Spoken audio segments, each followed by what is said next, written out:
Ladies and gentlemen, damas y caballeros, bienvenidos a House of Boxing, la casa del boxeo. Los saluda su host, El Chacal.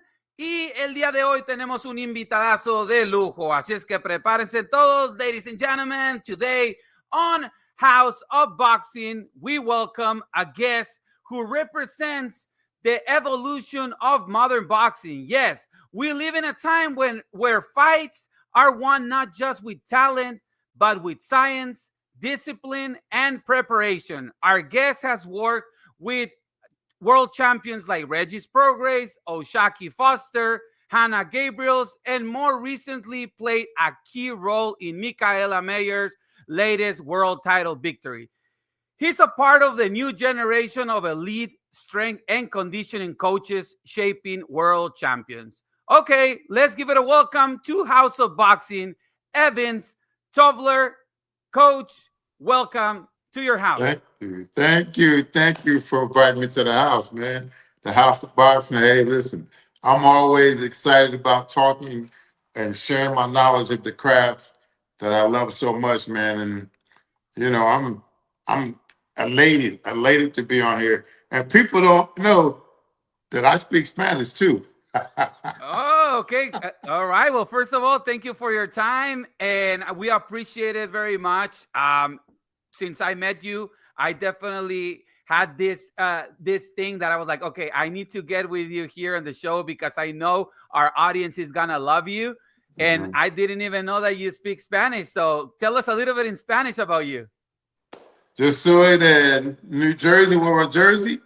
Yo estudiante, fui a colegio en Puerto Rico por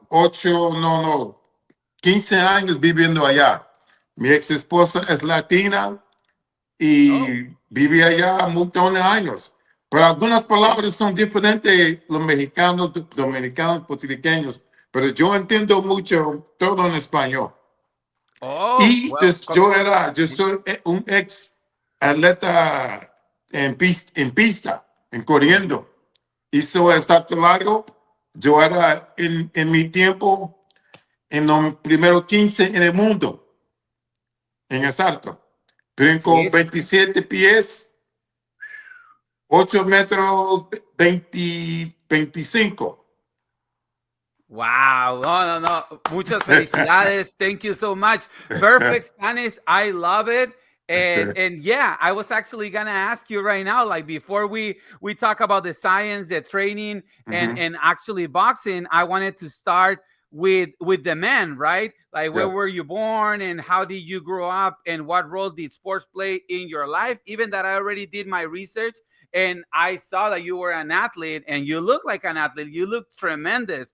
And congratulations on that. And I did see that you were that you basically were really good on the, how do you call that? The long jump. Long jump. Yeah, the long jump. Yes. So congratulations on that. And so you're from New Jersey? Yeah, I'm from New Jersey, and I went to college in Puerto Rico. I was collegiate champion at the university. We were national champions 3 out of the 4 years that I was there. My daughter was born in Puerto Rico. My ex-wife is Puerto Rican.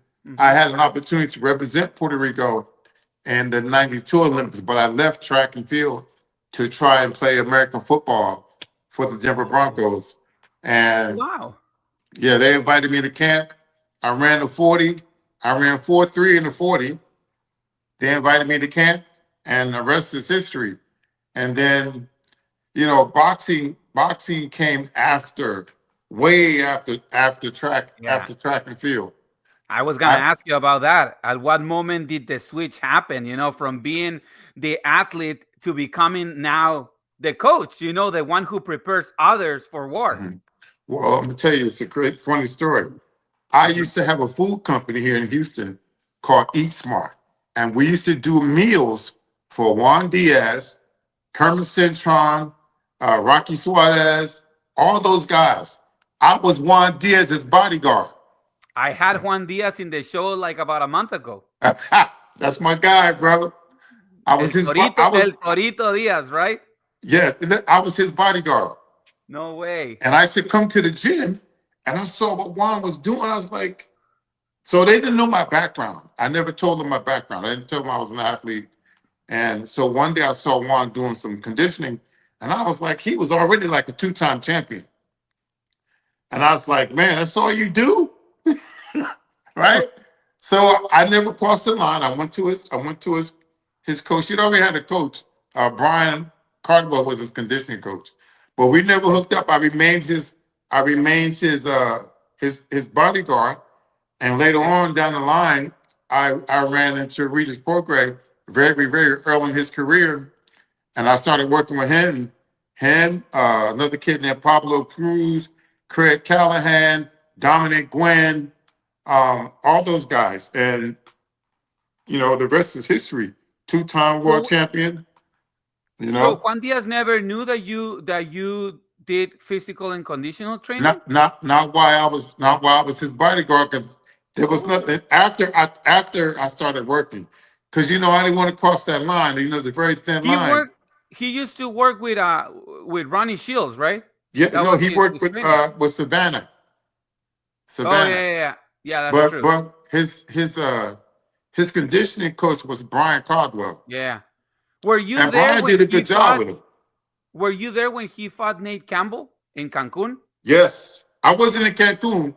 I was Okay. working with Juan when he fought Marquez, all the fights before Oh, that. okay. Before Marquez, I think twice. I was at the fight. Yeah, wow, tremendous fight. Yeah, we share a little bit of that reminiscing when he was here at the show. But the one in Cancun definitely was a tough loss because Yes. I felt his conditioning failed on that one. To be honest, I mean, obviously Cancun, it was a really bad environment because it's super Hmm. humid, and he Yeah. was actually on a place that I think they didn't even have AC. And Mm. it was horrible, but I mean, he told me that those were the conditions that he was very used to work, because when he was working out over there in Houston, he Yeah. never liked to work out with ACs and nothing like that, so he was used to those kind of heat. But I mean, I thought his conditioning kind of like affect him over there in Cancun, but I think there was too many distractions, and also Yeah. he got caught on the eye, and that's Yeah. what I feel that Yeah. end up Yeah. making him lose the first fight with Nate Campbell. Well, Juan was a volume puncher. Exactly. Um, I think in my opinion, he had a hell of a career. So what he Hmm. did worked, and from the outside looking in, he still had tremendous, tremendous upside of getting physically stronger. We just Yeah, provided him with the nutrition, and I sat back and I watched, and I worked with other fighters and brought them up. Like I said before, Prograis became two-time world champion. So you I will can't touch. you don't cross Yeah, the line like that. yeah, for sure. I will touch with that in a little moment. But let me ask you this, because we always have these questions to our guests, and is this: what is the punch that changed your destiny? In what moment it was the decision, or the person, or the event that pointed you towards boxing and said, you know what, I want to be doing this. I want to be involved in the sport.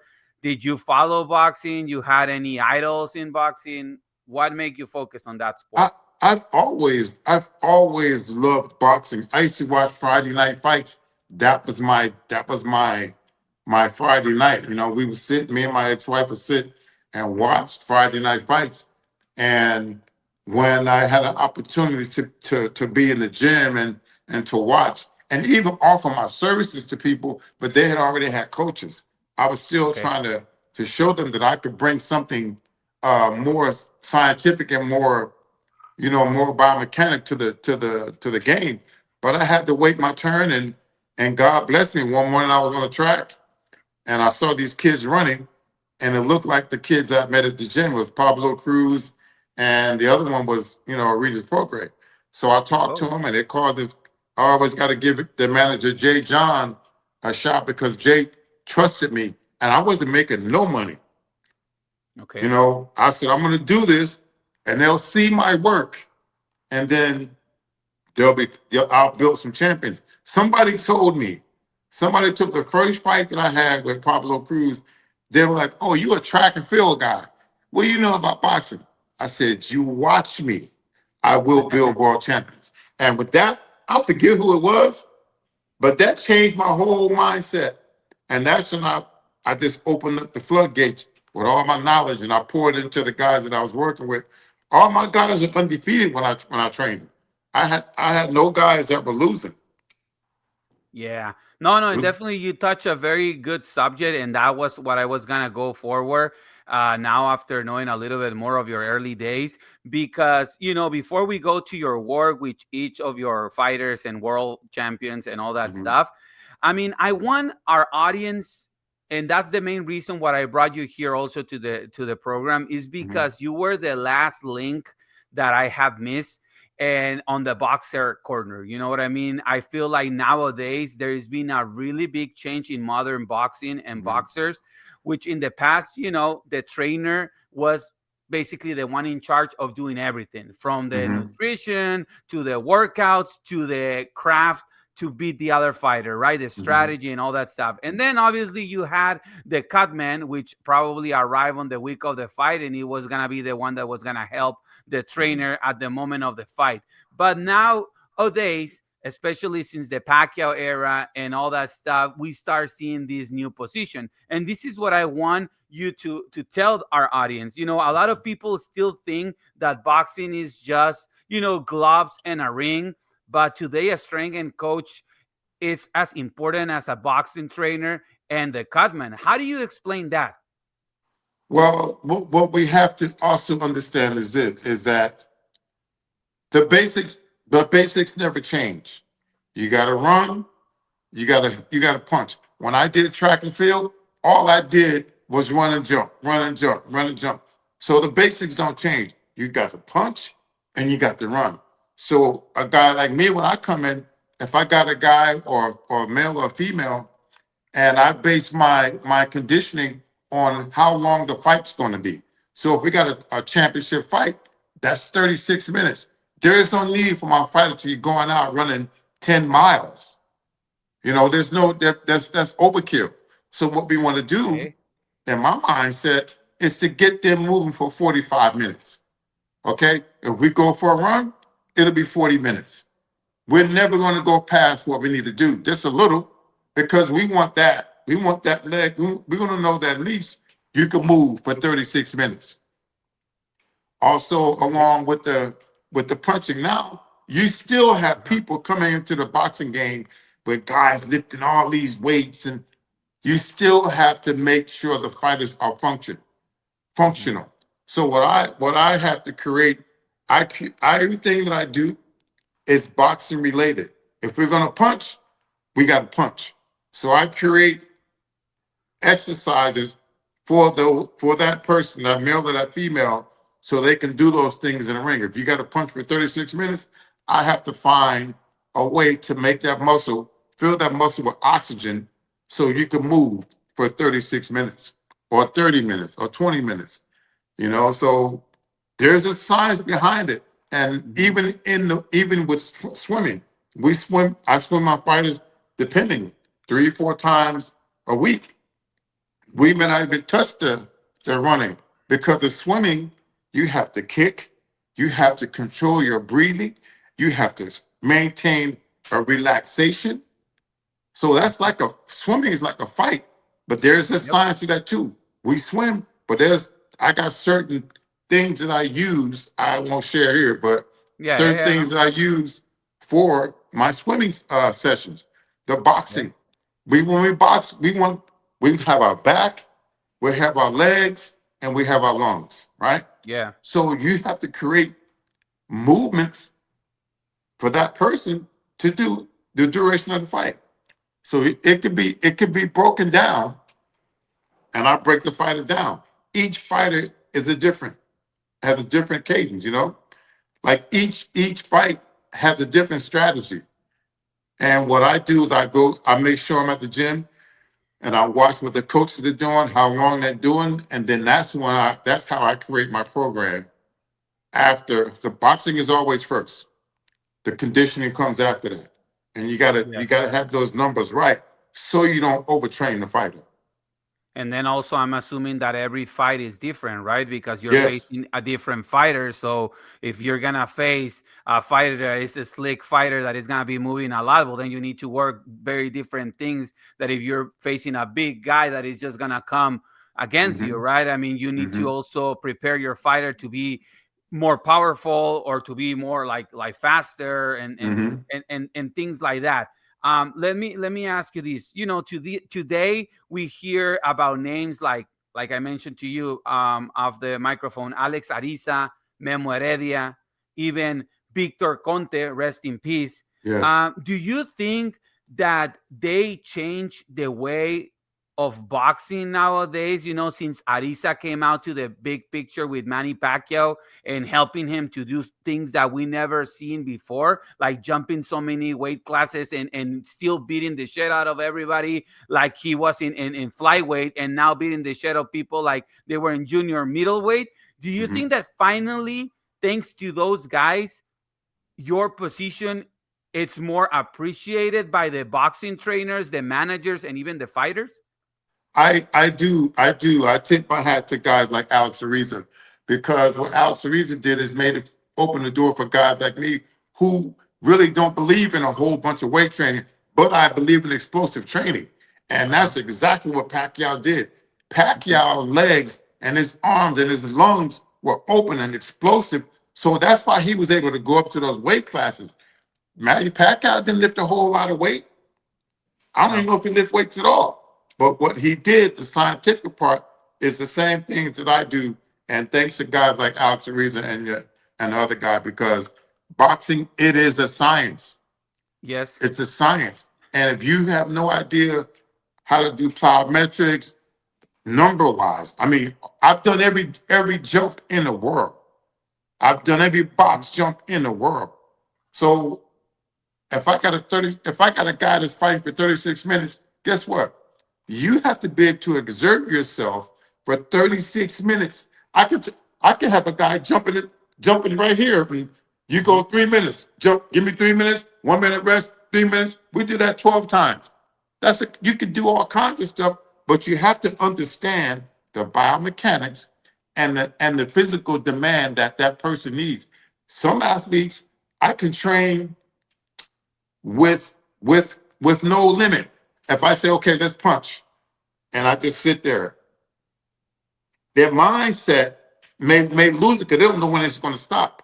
And some Mhm. athletes, you have to give numbers. They work better with numbers. Each athlete is different, and you have to figure out how to work with them. That is where the science come in. That's where the knowledge I learned from track and field comes in, because every athlete is not the same.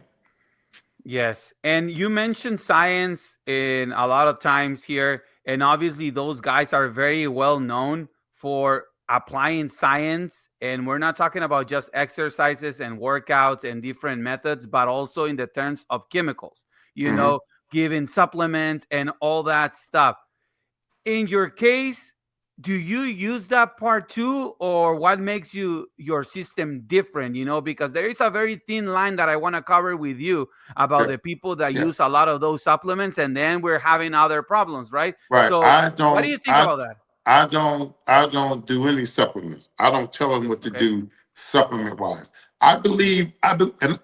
In track and field, everybody, most of the top guys, they were doing all kinds of enhancers and stuff, right?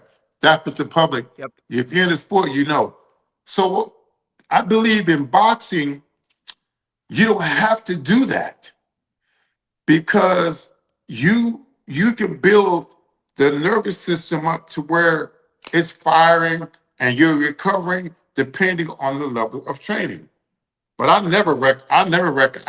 didn't do it myself as an athlete, so I wouldn't recommend to do it. But we people talk about Victor Conti. Victor Conti was a mad scientist.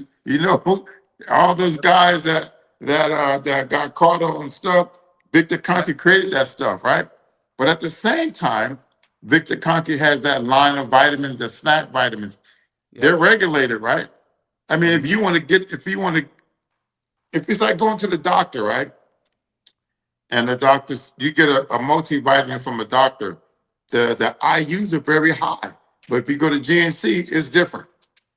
Yeah.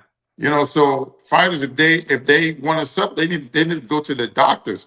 I never recommend stuff like that. Okay, that's good to know, because nowadays, and I'm gonna touch that subject in a little later. It's kind of like what most of the fighters think that they should be doing. They should be getting some sort of supplements that are legal, so they can get to the next level, which is kind of like what it clashes with the old school way of thinking of the Yeah. old trainers. Because, for example, in Mexico, there is a way of thinking that when a fighter is gonna fight a very tough fight, they need to go to the height. You know what I mean? They go to Mexico City and train in the height so they can have more conditioning. They do it like a special workouts and stuff like that, a special diets. How fan are you of working in the height? Do you think it's I, something that actually helps, or it's I more like like a that. myth? I like altitude training, Mm-hmm. but you really have to push. You have to push to get the lungs to adapt to that type of atmosphere. I used to go to Mexico City to Mm-hmm. compete in the long jump at the Olympic Stadium. I competed there many times in the How did you 90s. feel about doing it over there? I loved it because the air was thinner. Yeah. The air was thin and you could run fast and jump far. And Oh. distance runners, they have to go higher. Like a boxer, he could train at the sea level, but going to Mexico City and you could pick up the volume of the training. So it is a good. I like the altitude training, but I Okay. have not taken a fighter to To to Mexico City. Maybe after Canelo hired me as a strength coach, he'll take me up there. Well, he doesn't go to Mexico anymore. He is over there in Lake Tahoe, which, I mean, is not as high as Mexico City, but definitely Yeah. he switched his camp from San Diego, which he was training there at sea level, to move it Uh-huh. to the altitude, because he felt that his cardio is definitely his weakest link, and we're gonna touch that in a little moment. But now let's focus on on the fighters that you actually Mhm. you've been working with. Let's talk about Regis Prograis, for example. What did you see in him, and what did you two build together? Well, that's 13, 14 years of building that kid from the bottom. Regis was always a very gutsy kid. Hmm. He was very strong. And when I met him, some kids don't, Regis had power in both of his hands. Hmm. And my job with Regis was to give him enough oxygen so that he could maintain that power through the whole entire fight. If you Yeah. look at his career, you will never see Regis Prograis get tired. When we trained, when he got the second world title, when Hmm. he knocked out when he knocked out Cepeda in the Hmm. 11th round, he was Yeah. strong the whole entire fight. And for that fight, I asked the coaches for a one bag day. I had Regis Prograis on the heavy bag. Hmm. I had him doing maybe 80 punches, full tilt, everything he had. In between that, I had him doing something, a leg exercise. I may say anything, but we were moving nonstop for 37 minutes, nonstop. I told him to his face, I said, I came out late because you're not going to get tired.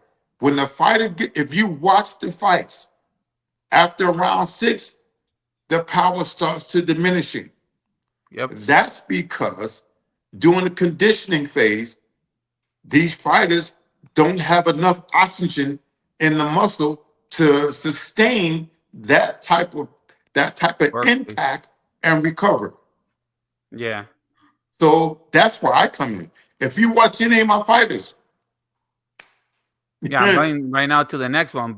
And Reggie's Progress, staying a little bit with him. Don't you think that he needed to move up to welter a little well, bit sooner? I Like, tell he you what, stayed too long in 140 because he was we killing him made that it, way? we made it to he could have stayed at 140, but Regis had to work on his defense.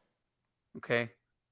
He had to be a better every and that's not my place. I'm not his boxing coach. Of But course. I think he could have been he was knocking people out. So he had 29 fights and 24 knockouts. That's almost 100%, percentage of knockouts. Yeah, I remember when he knocked out Indongo. That was amazing. And then that World Boxing Super Series tournament was great. The fight with Josh Taylor, I think if it would have been in America, he probably would have won the tournament. You know what I mean? I think it was a very razor edge decision, and it was a high paced fight the whole 12 rounds. So his condition was great. Yeah. So I've always trained him. I have reached at a very high volume of training, man. I do the same. I do the same. That my system changes according to the need of the fighter. Okay. But I do know, I see a lot of fights. Watch these fights. When round 5, 6, 7, 8 come, that's when they start diminishing. That's where a guy like me comes in with the science and help that fighter maintain that power throughout the fights. Okay. Another fighter that I didn't know that you train, and it was told by it's like my brother, it's a very good friend, Hector Fernandez, is that you train Oshaki Foster, right? I've only glanced at with Oshaki once or twice, Oh, okay. not a full camp. He's such a talented Oh, fighter, but I yeah. can't claim Oshaki Foster. Oh, I thought you We did train trained in the Oshaki. same gym. We Okay. trained he had the same boxing coach as Regis Prograis. Bobby Benton was his coach. I had opportunities to work with Foster, but he never called me. So that's not my place. I thought you trained him for the fight in Cancun against Rocky Hernandez. I I'm was gonna gonna tell you. tell you. I'm gonna tell you. You know who I worked with for that fight? I mean, Hector told me. No, You know what I mean? Because I was with Rocky. I worked with Rocky. You did? Yes. Oh, For wow. I was in Vegas. I didn't know he was fighting Oshaki Foster. Okay. And I was there helping out. So I took him through a couple of sessions, and the kid is a monster. Listen, Yeah. I didn't know he was fighting Foster. Okay. But I worked with him for like maybe 2 weeks. Oh, okay. I That's thought you crazy, worked with. right? Okay, yeah, I thought you worked with Oshaki because I went to Nah, that fight in Cancun, it and was I was gonna Rocky. tell you, I was gonna tell you, you did a hell of a good job because Oshaki basically, he took everything that Rocky brought, and he basically took him to the deep waters at the end, and we saw tremendous fights. I was like, he had tremendous condition for that fight, Oshaki. So I thought that you actually were on No, Oshaki's both of those gorgeous, and you guys. were. Rocky was ready to go too. It was a tough fight. I Yeah, it think was if a Rocky would tremendous. have, yeah, that was a good fight. It was a tremendous round, that one. So, and then Hector told me that you work also with Hannah Gabriels. Yes, I work with Hannah as well. I work with Hannah with like we're talking right now. Yeah, Nice. yeah. So Very. now Oh, I tell love me. Hannah. She's such a professional, man. Yeah, Unbelievable. she's such a sweetheart. Yeah, she's a very nice lady. I know her also because of Hector. So, and Yes. now with Mikaela Mayer, your most recent stand-up work, what Yes. did she need? What did she need from you? She needed that love, that oxygen. And listen, we still have upsides with Mikaela. For Mikaela, our first 2 fights with Sandy Ryan, Uh-huh. my job was to open her gate up. When I said open her gate, give her more oxygen. If you watch the first fight with Sandy Ryan, the second fight was different, and this fight was different. Each time I added a little bit more. I added a little bit Okay. more. Because she has no idea. She's just a beautiful workhorse. That's what I call Yeah. her. So this fight, I hijacked her nervous system. Everything that I did with her was for a long time. So when you watch that fight, she never let up off the gas, bro. No.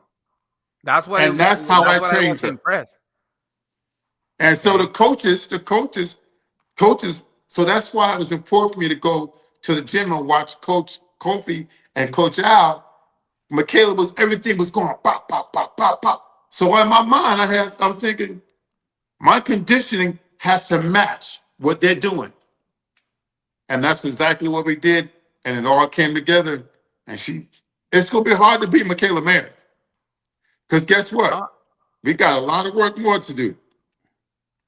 No, it was tremendous work. Congratulations. And I saw a couple of videos of her trainings and recordings, and I saw a lot of swimming too. So I guess that's part of your signature. Oh, And yeah. and to be honest, I heard too that, for example, Alexander Usyk spends hours swimming, and you can tell that guy has tremendous cardio. Mm-hmm. He can be boxing for the 12 rounds, throwing punches and carrying that weight, which is what I was impressed about Mikaela, that that she's been carrying that weight and moving up in weight classes and still has that explosivity, that power, and then she doesn't get tired. So I was like, okay, so what's going on behind that? That's where science come in, buddy. I'm telling you, man.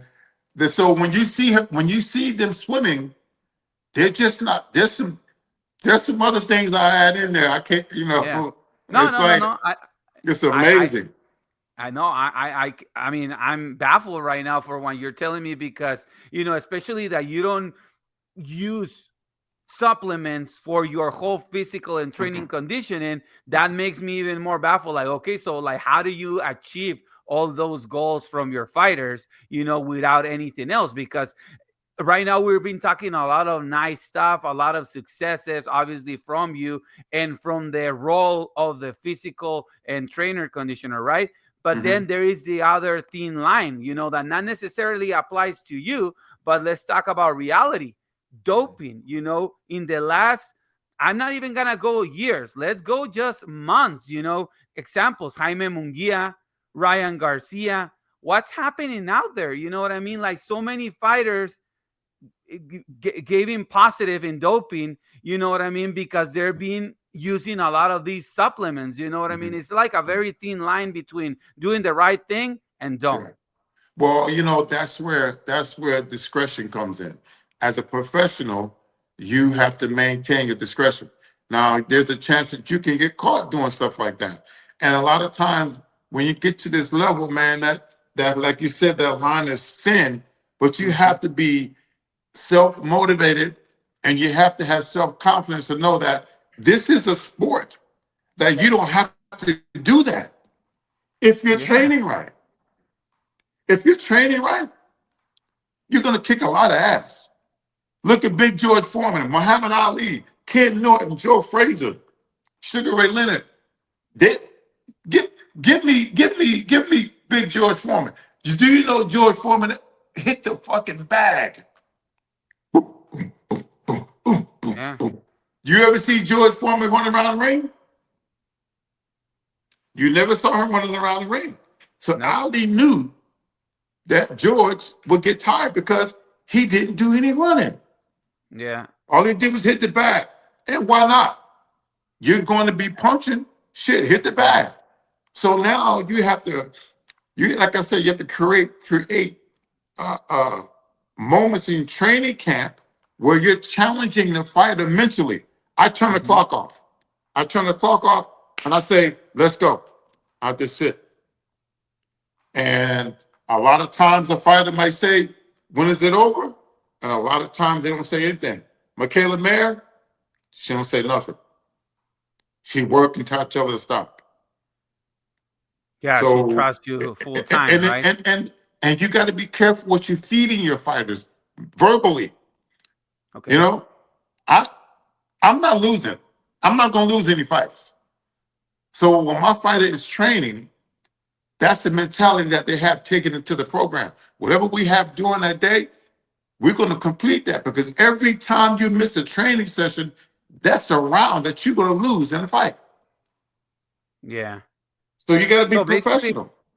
So basically what you're trying to say to everybody is, and I mean, I'm sure that they will be listening, it's possible to do things the right way without crossing that line, for Absolutely. sure, right? Absolutely. At the highest level. But you got to be willing to put in the work. Like Floyd Mayweather, hard work, dedication. Hard work, dedication. Smart work. Smart work. Because I see a lot of fighters lifting a whole lot of weights, deadlifting and powerlifting. That has nothing to do with boxing. What are you lifting? What are you powerlifting for? So, okay, let's change it. You want to do deadlifts, right? So how about we deadlift for 36 minutes?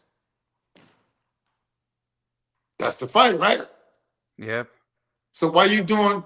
What's one deadlift going to do? I see guys punching with weights under the water.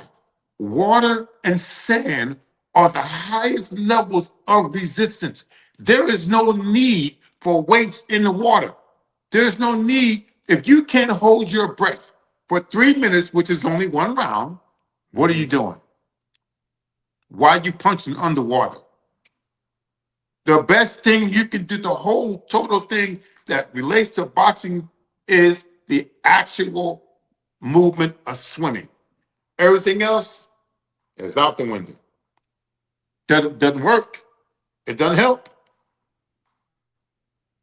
It's Do not you boxing. also, yeah, do you also control, or are you in charge of their diet and what they eat and all that stuff, I or you I just do the I I, workout? u- I used to tell uh, folks what to do, but I stepped away from that. Mikaela Face, she has a great company work for Nutritionist. them.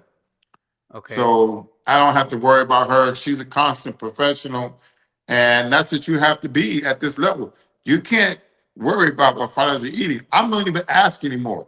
I just get to work. If I see that they're lagging, then after I'll ask them. Most of the time I'll know if they've eaten enough. Because that's your gas. Your food And is your gas. do you also control like the weight for the fighters? Are you also watching, how much weight I they're losing, how I much they need to I lose? I Are you in ask. I charge of all ask that? I ask questions. Like Okay. and I can only use Mikaela. Mikaela Uh-huh. was coming up in weight. So guess what? She could eat, Yep, but yep. she wasn't eating dirty. She was eating clean. Mm-hmm. And in Progress case, he had a nutritionist. So that's to the side. Can I do it? I can do it. Okay. But each fighter has their own stable when if I'm coming in. If I'm coming in as a conditioning coach, I'm going to do conditioning unless they ask me if I know the nutrition. Yes, I do know the nutrition, only Okay. as case by case.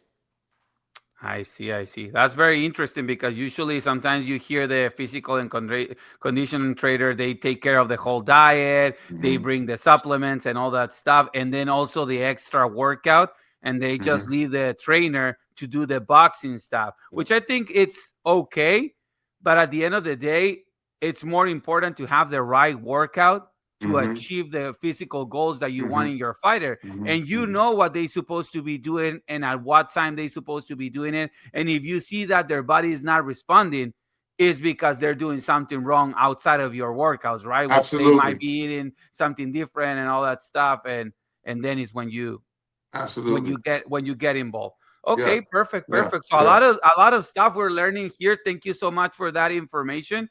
Mm, And then now we move to our kind of like closing in a bit, but we're moving to an important point here. You and I talk about this off camera, right? mhm, Terence Crawford and Canelo Álvarez. mhm, Terence Crawford arrived physically perfect. The mhm, guy kind of like took 1 year to get up in the ring again from his last fight to fight Canelo. We looked that he was training. He was totally, engaged in the snack program with Victor mhm, Conte, rest in mhm, peace.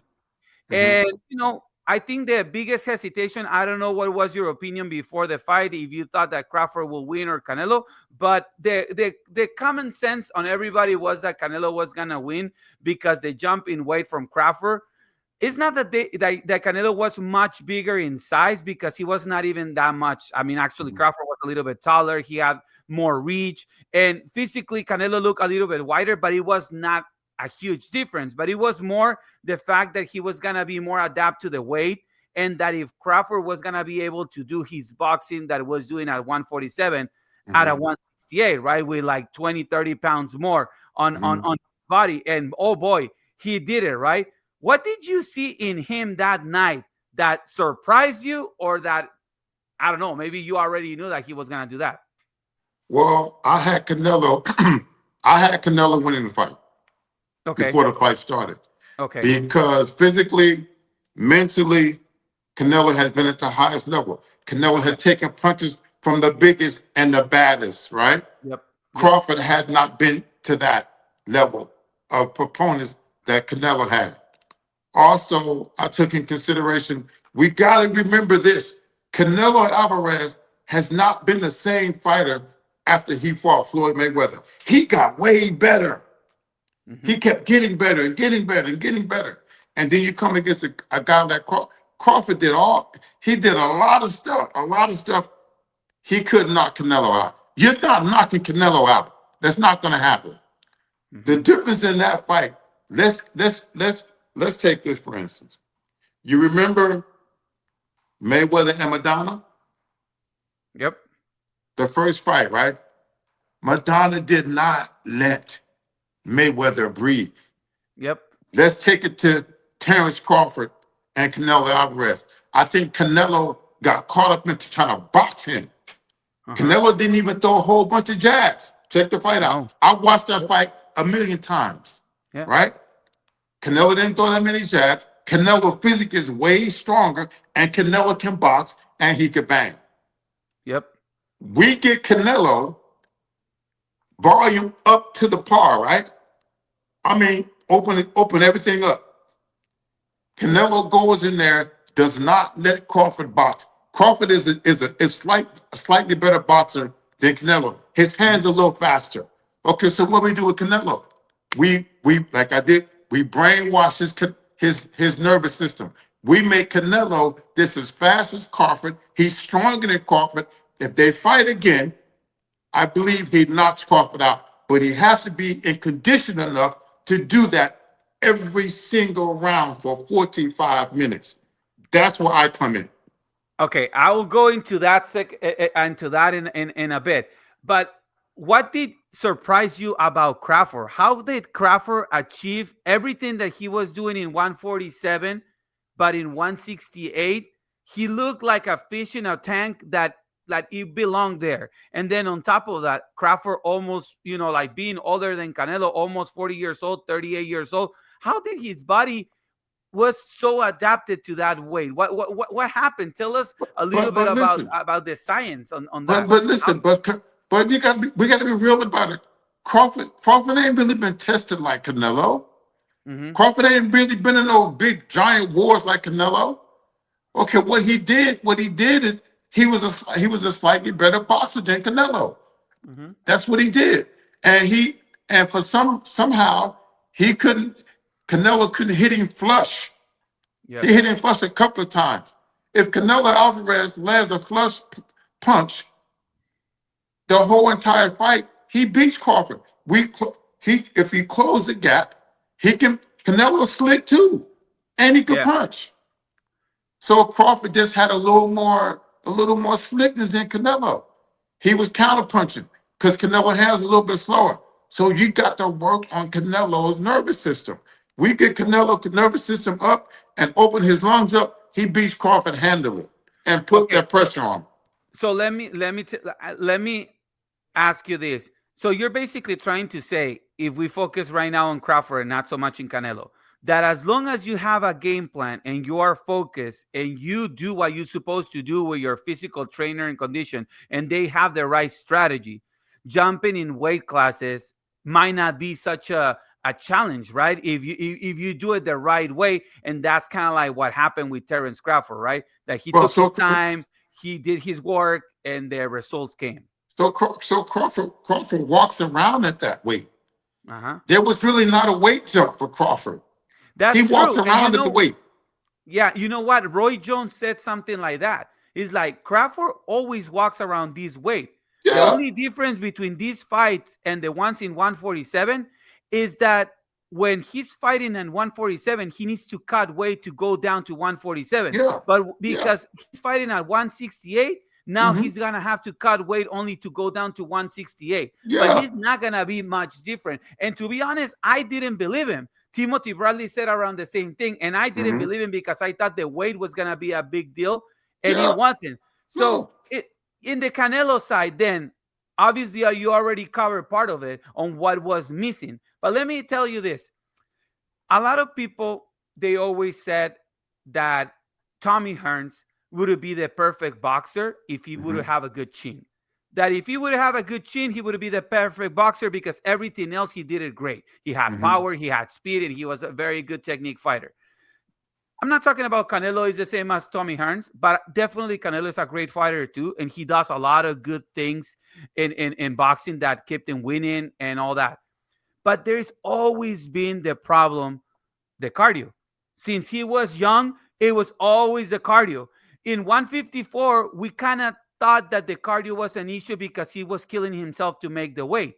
But then when he went to 160 and then the run in 168 where he was looking great, I mean, he was in his prime, but he was never a big volume puncher, which he didn't need it because he sacrificed volume for accuracy. The guy is so damn good that he pretty much the punch that he threw, he hit it, right? So the problem is that when you're facing fighters that are very slick and they are elite fighters like Floyd Mayweather, like Terence Crawford, you need more volume to beat those guys, like you mentioned, Maidana. But let me ask you this. Is the Canelo's cardio the same weakest link as Tommy Hearns' chin? I mean, is it something that he's just not have in his repertoire and he's never going to have it? Or is just a wrong training? I'm not going to say that because guess what? He could have it. Okay. He could have it. At this age, he can At still this have it? age right now, he could have it. Okay. I bet, listen, I'll train that joker for free. I guarantee you, you give me 10 weeks with Canelo Alvarez, he will. If Canelo Alvarez doesn't get tired, he beats the shit out of Crawford. Yeah. He got tired in round 70. Round 70, the punches started missing, and Crawford started counter-punching. Canelo Alvarez has just as much upside. Crawford can't go nowhere else. Yep. He can't go nowhere else. You get Canelo Alvarez, we open his lungs up, we get him more volume for his punches. He keeps that power over 36 minutes. He knocks Terence Crawford out. So I'm you telling you what think I know. I think the reason why Canelo doesn't go full gas with the fighters and try to throw a lot of punches, and that was kind of like the reason why he probably didn't knock Munguia, didn't knock Berlanga, is because he's scared of gas out. You know what I mean? I got you, baby. I got you. Of gas out. But I honestly thought that maybe that was gonna be his weakest link, and that's something that he was just not gonna have, and it was not gonna happen. But I mean, apparently you said that it's just that Canelo has been doing it wrong, and there is other ways to explode that potential. So you're basically telling the Mexicans and Canelo fans that there is hope in Canelo if he does the right thing to not Hay just beat mucho Crawford. poder para él. Si él hace su trabajo conmigo, como dice él, ¡Viva México, cabrones! Yeah, I mean, wow. No, I'm telling you from my point of view, I know without a shadow of a doubt, Canelo Alvarez, we open him up. We get him the right technique. We take him off the fucking banging the weights because he has enough muscle. He has enough experience. He got a fucking chin. You're not going to knock him out. You give me Canelo Alvarez, I guarantee you he destroys Terence Crawford. Terence Crawford can't get no stronger. He can't become a better boxer. Canelo just closed the gap. We close the gap, put the pressure on his ass, put Canelo in great condition. We got a champion back. We got back in Mexico City. That's real talk. Wow. Now, that's real, bro. No, That's science. No, and I mean, and trust me, I'm gonna pass this video once we're done with our interview because I already have people on the team Canelo wanting to hear what you have to say because they even asked me if I knew other physical trainers and conditioners because as you know the Canelo team, obviously Eddie Reynoso, they solid, but you don't hear any famous guy on the physical part. You know what I mean? And I feel the way I saw Canelo after the Crawford fight, that he was really a beaten man. You know what I mean? He was mentally, he was beaten, because I think that in his mind, he did everything that he's supposed to do to win that fight. Obviously, it was not the same Canelo that fought William School, which was awful. He literally put the effort to train for the Crawford fight. He did what he's supposed to. He went to the altitude. He did everything that he's supposed to, and still he couldn't beat him. That's why when Max Kellerman asked him, "Do you want the rematch?" he didn't say anything. He hesitated because I think he was disappointed of himself. It's like, I tried it all and I couldn't win. Maybe I'm just old now. You know what I mean? He did not. He didn't try it all because he hadn't tried me. Yeah. I'm telling you, you give me Canelo Alvarez in the altitude, you'll never see this Canelo Alvarez. What I'm going to put on Canelo, I need Canelo to come to camp with an open mind. Because the things that I'm going to do with him is life-changing. Not just for him, but for me too. To bring one of Mexico's top guys back. Yep. Hey, I'll be Mexico's hero. I'm telling you right now. Definitely. And let me ask you this. Let's say you work with Canelo and you do what you say is going to happen and he beats Crawford. Can Canelo still be on the ring with David Benavidez and beat that guy? Does he still have the gas tank to be at that high pace? Because, fighting Crawford is more like a crafty and obviously mentally and physical, because he needs to be chasing him and boxing him and try to run on them. But then Benavidez, you don't need to go and look for Benavidez. Benavidez is going to come after you, and you're going to have to be having the condition for 12 rounds with a guy that throws a lot of punches. Listen to me. Canelo be ready to fight 24 fucking rounds and I'm done. I would take that. He's a fucking fine-tuned machine. He's a machine. He's a machine. He's a fucking Ferrari, and he just needs the fucking gas. If you can't put unleaded gas in Canelo, I got the octane for Canelo. I'm telling you, and I'm passionate about what I do. If Canelo Alvarez, look, he bring me in, I need 9 minutes of his time.